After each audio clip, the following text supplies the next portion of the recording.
Sir, கடந்த 25 வருடங்களுக்கு மேலாக ஒரு கல்வி நிறுவனத்த ஆரம்பிச்சு, அத இவ்வளவு சக்சஸ்ஃபுல்லா கொண்டு போறதுன்றது அவ்வளோ சாதாரண விஷயம் இல்ல.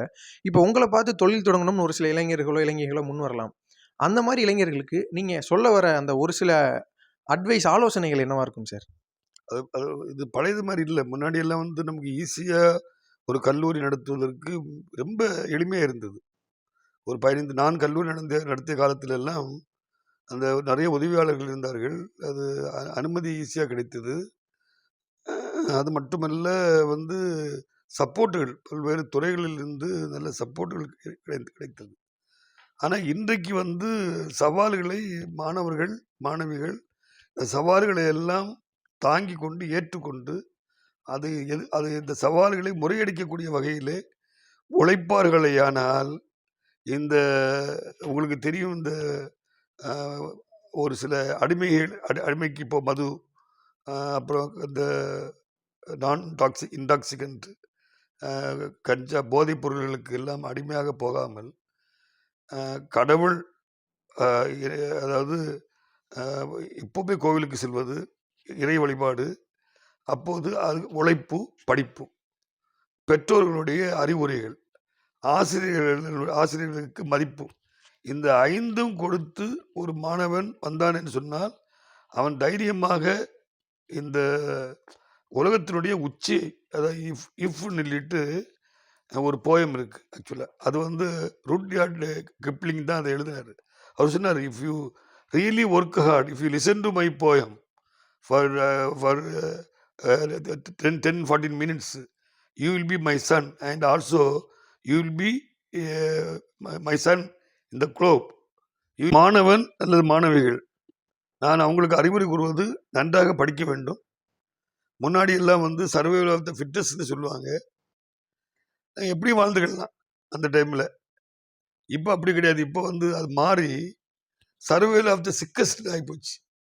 அப்போ நம்ம எப்படி நம்ம அந்த இந்த சூழ்நிலையை பொறுத்து வாழ்ந்து இந்த இந்த நம் பிறக்கக்கூடிய இடத்துக்கு மதிப்பு வாங்கி கொடுத்து, ஒரு சாதாரண இடத்தில் இருக்கக்கூடிய ஒரு அப்துல் கலாம், சாதாரண இடத்தில் பிறந்த ஒரு மோடிஜி எல்லாம் எப்படி மிகப்பெரிய இந்த நாடு உலகமே தெரியக்கூடிய அளவுக்கு ஆளானார்களோ, அந்த அளவுக்கு மாணவர்கள் ஒழுக்கமாகவும், கடவுள் பக்தியுடனும், குரு பக்தியுடனும், நான் பெற்றோர்களுக்கு மரியாதை கொடுத்து, இந்த நாட்டிற்கும் மரியாதை கொடுத்து நடப்பார்களே ஆனால், என்னை விட 100 மடங்கு பெரிய தாளாளர்களாகவோ, அதிகாரிகளாகவோ, ஐஏஎஸ் ஆகவோ, ஐபிஎஸ் ஆகவோ வர முடியும் என்பதுதான் என்னுடைய அறிவுரை.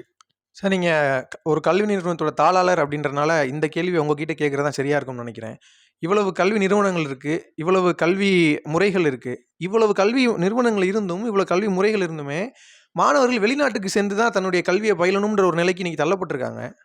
அத பத்தி நீங்க என்ன சார் நினைக்கிறீங்க? அது மெயினா எனக்கு தெரிந்து ஒரு வருடத்தில் 10 லட்சம், ஏறத்தாழ என்னுடைய கணக்கு சரியாக இருந்தால், ஏறத்தாழ 10 லட்சம் மாணவர்கள் +2 எழுதி முடிக்கிறார்கள் எவ்ரி இயர். அதில் 40% விழுக்காடுகள் வர வெளிநாட்டுகளுக்கு போய் படிச்சுட்டு இங்கே ஒன்றுமே எக்ஸாமே எழுத தேவையில்லை, அங்கே வெளிநாட்டிலே செட்டில் ஆகலான்னு சொல்லிட்டு, இப்போ எனக்கு தெரிந்த ஒரு 60% ஃபேமிலி எல்லாம் கம்ப்ளீட்டாக இங்கே எல்லாம் விற்று எடுத்துட்டு அங்கே போய் செட்டில் ஆகுறாங்க, வெளிநாட்டிலே செட்டில் ஆகுறாங்க. காரணம் என்னன்னா, இன்னும் இந்தியா வளர்ச்சியினுடைய பாதையில் நம்முடைய மத்திய அரசு கொண்டு கொண்டு இருக்கிறது. ஆனால் ஒரு சில ஒரு சில மாநிலங்கள் சேர்ந்து இவர்கள்லாம் ஒற்றுமையாக உழைத்தார்கள் என்று சொன்னால், நிச்சயமாக இந்த மாணவர்கள் வெளிநாட்டுக்கு போக வேண்டிய தேவையில்லை. இப்போ ஒரு கல்வி நிறுவனம் நடத்துவது என்று சொன்னால், கல்வி தாளாளர்களுக்கு தமிழ்நாட்டில் மட்டுமில்லை, எனக்கு தெரிந்து இந்தியாவில் எந்த கல்வி தாளாளருக்கும் பாதுகாப்பு, கல்வி தாளாளருக்குன்னு ஒரு முறை, ஒரு மெத்தட் இல்லை. இப்போ நீங்கள் ஒரு ஸ்டூடெண்ட் படிக்கிறான், தனியார் கல்லூரியில் எங்களுக்கு நிதி உதவி கிடையாது, நாங்கள் நிதியை எல்லாம் சேர்ந்து நிதியெல்லாம் புரட்டி எடுத்து உழைத்து கொண்டு இருக்கிறோம். திடீர்னு ஒரு ஸ்டூடெண்ட் நான் 2 வருஷம் படிச்சுட்டேன், 2 வருஷம் ஹாஸ்டலில் இருந்தேன், எனக்கு படிக்க முடியல, எனக்கு டிசியை தாங்கன்னு சொன்னால், ஒரு ஆள் கேட்டால் நீங்கள் கொடுக்கலாம் மனிதாபிமான முறையில். 50 பேர் கேட்டால் 50 பேர் கோர்ட்டுக்கு போகிறாங்க. ஃபார் எக்ஸாம்பிள், ஜட்ஜி சொல்கிறாரு, நீங்கள் சர்டிஃபிகேட்டை ஹோல்டு பண்ணாதீங்க, உடனே கொடுத்துருங்கன்னு சொல்கிறாங்க. சிஎம் செல்லுன்னு சொல்றாங்க, நீங்க சர்டிஃபிகேட் உடனே ஹோல்ட் பண்ணாதீங்கன்னு சொல்றாங்க. இதற்கு இந்த கல்விக்கூடம் நடத்துவதற்கு யார் சம்பளம் கொடுப்பார்கள்? பேங்க்ல போனா வட்டி வாங்குறீங்க, பேங்க்ல இருந்து காசு வாங்கினா அதுக்கு வட்டி வாங்கிறீங்க. 3 மாசம் டைம்ல நீங்க வந்து இந்த பீரியட் 3 மந்த்ஸ்ல வந்து 1 மாசமாவது அந்த வட்டியும் அசலும் கட்டாமல் இருந்தால் 3 மாசத்துல நீங்க நான் பெர்ஃபார்மன்ஸ் அசட் என்பி ஆக்கிறீங்க. அந்த முறையில உங்களுக்கு அதாவது உலகத்தில் எங்க போய் வாழவும் முடியாது, அந்த கல்விக்கூடத்தையோ அந்த தொழில் ஸ்தாபனத்தையோ பெருக்கவும் முடியாது. எப்படி நீங்க இன்னொரு கம்பெனியிலிருந்து கடன் வாங்க முடியாது. அப்போ அப்படி பல்வேறு கல்லூரிகள் அனுமதி வாங்குவதற்கு நீங்க வந்து இப்படித்தான் கட்டடம், இவ்வளவு கட்டடம் 12,000 ஸ்கொயர் ஃபீட் இருக்கணும்னு சொல்றீங்க. ஒரு பிஎட் கல்லூரிக்கு 27,000 ஸ்கொயர் ஃபீட் இருக்குன்னு சொல்றீங்க. ஒரு ஆர்ட்ஸ் காலேஜுக்கு 30,000 50,000 ஸ்கொயர் ஃபீட் இருக்குன்னு சொல்றீங்க. ஒரு அக்ரிகல்ச்சர் காலேஜுக்கு மினிமம் ஃபர்ஸ்ட் இயர்ல 60,000 ஸ்கொயர் ஃபீட் இருக்குன்னு சொல்றீங்க. ஒரு மெடிக்கல் காலேஜுக்கு 4 லட்சம் ஸ்கொயர் ஃபீட் முதல்ல இருக்கணும்னு சொல்றீங்க. 1500 பெட் இருக்கணும்னு சொல்றீங்க. நாங்க சொல்ல காசு தான் வாங்கணும்னு சொல்றீங்க. அப்ப இந்த தாளாளர்களால் எப்படி மிகப்பெரிய இன்டர்நேஷனல் ஸ்டாண்டர்ட் கல்வியை கொடுக்க முடியும்? அப்ப நீங்க என்ன சொல்ல வரீங்கன்னா, நிபந்தனைகளும் சலுகைகளும் அரசு தரணும். தாளாளருக்கு இல்ல. அப்படின்னு நான் என்னுடைய விருப்பம் என்னன்னா, எல்லா கல்லூரிகளையுமே அரசாங்கமே நடத்தலாமே. ஒரு சில கல்லூரிகளை மட்டும் அரசாங்கம் எடுக்குது. நான் மொத்த கல்லூரிகளையுமே அரசாங்கம் நடத்தலாம். இல்ல தாளாளர்களே நடத்தட்டும். சம்பளம் எல்லா காலேஜும் ஏழு கொடுத்து நீங்க நடத்தி நீங்களே ஃபீஸை ஃபிக்ஸ் பண்ணுங்க, நாங்க ரெடின்னு தான் சொல்றோம். அது ஆக்சுவலா அப்படி இல்லை. ஒரு அப்ரூவல் வாங்க போனா 1 வருஷம் காத்திருக்க வேண்டியிருக்கு. பல்வேறு கோடிகள் நம்ம செலவு செய்ய வேண்டியிருக்கு.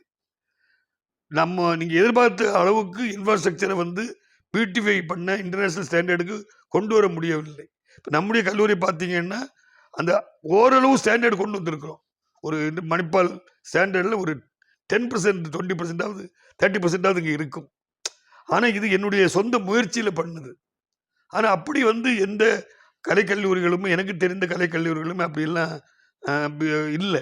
எனக்கு தெரிந்து எங்கேயுமே இந்த மாதிரி இன்ஃப்ராஸ்ட்ரக்சரில் இல்லைன்னு தான் நான் நினைக்கிறேன்.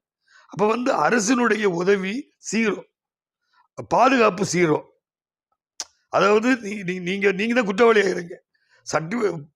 ஒரு மாணவன் காசு கொடுக்காமல் இருந்தால் நீங்க சர்டிபிகேட் ஹோல்டு பண்ணா நீங்க குற்றவாளி ஆயிருங்க, உங்க பேர்ல நோட்டீஸ் கொடு. ஆனா 1 மாதம் சம்பளம் அரசு அதிகாரிகளுக்கு கொடுக்கவில்லை என்று சொன்னால் அவர்கள் போராட்டத்துக்கு இறங்குகிறார்கள். அப்போது எங்களுடைய ஆசிரியர்களுக்கு நாங்கள் எப்படி சம்பளம் கொடுப்பது? எப்படி அப்ரூவல் வாங்குவது? எப்படி இன்ஃப்ராஸ்ட்ரக்சர் கட்டடங்களை கட்டுவது? எப்படி மாணவர்களுக்கு நல்ல தரமான, உலக தரமான அமெரிக்கா, லண்டன் போன்ற தரமான கல்வியை கொடுப்பது?